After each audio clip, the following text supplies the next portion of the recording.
حضرت انس رضی اللہ تعالی عنہ سے مروی ہے کہ ایک مرتبہ حضور اقدس صلی اللہ تعالی علیہ وآلہ وصحبہ وسلم نے فرمایا، تمہیں ایسا عمل نہ بتاؤں جس کو پڑھنے سے تمہاری بیویاں، تمہارے ماں باپ اور تمہاری اولادوں کے لیے اللہ تعالی کے فرشتے دعا میں مصروف رہتے ہیں اور حق تعالی کہتا ہے ان پر سلامتی ہو۔ صحابہ کرام رضوان اللہ علیہم اجمعین نے عرض کی، جی یا رسول اللہ فرما دیجئے۔ آپ صلی اللہ علیہ وسلم نے فرمایا، بسم اللہ الرحمن الرحیم، السلام علیکم ورحمۃ اللہ۔ ایک مرتبہ حضرت صہیب رضی اللہ تعالی عنہ سے روایت ہے کہ اگلی امتوں میں ایک بادشاہ تھا جو خدائی کا دعویٰ کرتا تھا اور ایک جادوگر اس کے دربار کا بہت ہی مقرب تھا۔ ایک دن جادوگر نے بادشاہ سے کہا کہ میں اب بوڑھا ہو چکا ہوں، لہٰذا تم ایک لڑکے کو میرے پاس بھیج دو تاکہ میں اس کو اپنا جادو سکھا سکوں۔ چنانچہ بادشاہ نے ایک ہوشیار لڑکے کو جادوگر کے پاس بھیج دیا۔ لڑکا روزانہ جادوگر کے پاس آنے جانے لگا، لیکن راستہ میں ایک ایماندار راہب رہتا تھا۔ لڑکا ایک دن اس راہب کے پاس بیٹھا تو اس کی باتیں لڑکے کو بہت پسند آ گئیں۔ چنانچہ لڑکا جادوگر کے پاس آنے جانے میں روزانہ راہب کے پاس بیٹھنے لگا۔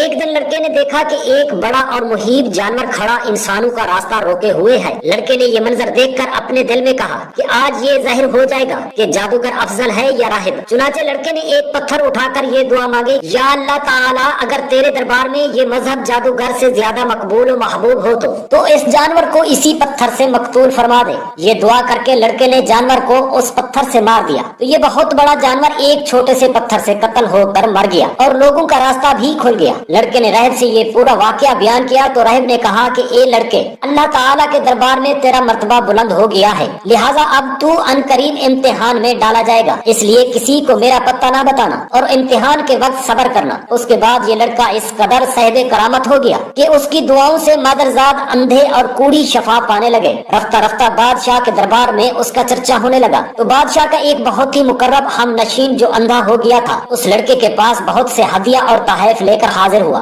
اور اپنی بصارت کے لیے دعا کا طالب ہوا۔ تو لڑکے نے کہا کہ اگر تو اللہ تعالیٰ پر ایمان لائے تو میں تیرے لیے دعا کر دوں گا۔ چنانچہ وہ ایمان لایا اور لڑکے نے اس کے لیے دعا کر دی تو وہ فوراً ہی ٹھیک ہو گیا اور اس کی آنکھوں کی روشنی واپس آ گئی اور وہ بادشاہ کے دربار میں گیا تو بادشاہ نے پوچھا کہ تمہاری آنکھوں میں بصارت کیسے آ گئی؟ تو مقرب ہم نشین نے کہا کہ میرے رب نے مجھے بصارت عطا فرما دی ہے۔ بادشاہ نے غضبناک ہو کر کہا کہ کیا میرے سوا بھی تمہارا کوئی رب ہے؟ تو اس نے کہا کہ ہاں، اللہ تعالیٰ میرا اور تیرا دونوں کا رب ہے۔ بادشاہ نے اس کو طرح طرح کی سزائیں دے کر پوچھا کہ کس نے تجھے یہ بتایا ہے؟ تو اس نے لڑکے کا نام بتا دیا۔ پھر بادشاہ نے لڑکے کو قید کر کے اس کو اس قدر مارا پیٹا کہ اس نے راہب کا نام بھی بتا دیا۔ بادشاہ نے راہب کو گرفتار کر کے اس سے کہا کہ تم اپنے عقیدہ کو چھوڑ کر مجھے رب تسلیم کرو، مگر راہب نے صاف صاف کہہ دیا کہ میں اپنے اس عقیدہ پر آخری دم تک قائم رہوں گا۔ یہ سن کر بادشاہ آگ بگولا ہو گیا اور اس نے راہب کے سر پر آرا چلوا کر اس کے 2 ٹکڑے کر دیے۔ اس کے بعد بادشاہ نے اپنے مقرب ہم نشین کے سر پر بھی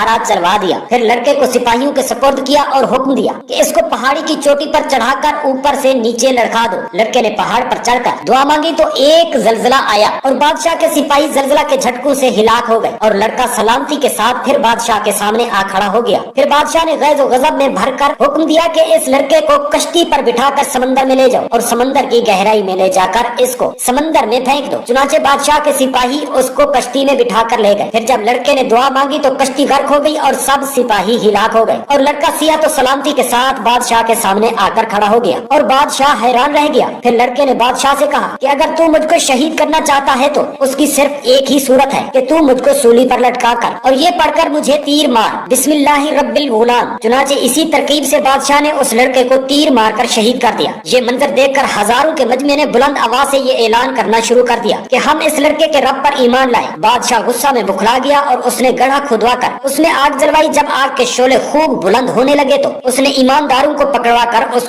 آگ میں ڈالنا شروع کر دیا، یہاں تک کہ 70 مومنین کو اس آگ میں جلا ڈالا۔ آخر میں ایک ایمان والی عورت اپنے بچے کو گود میں لیے ہوئے آئی اور جب بادشاہ نے اس کو آگ میں ڈالنے کا ارادہ کیا تو وہ کچھ گھبرائی تو اس کے دودھ پیتے بچے نے کہا کہ اے میری ماں صبر کر، تو حق پر ہے۔ بچے کی آواز سن کر اس کے ماں کا جذبہ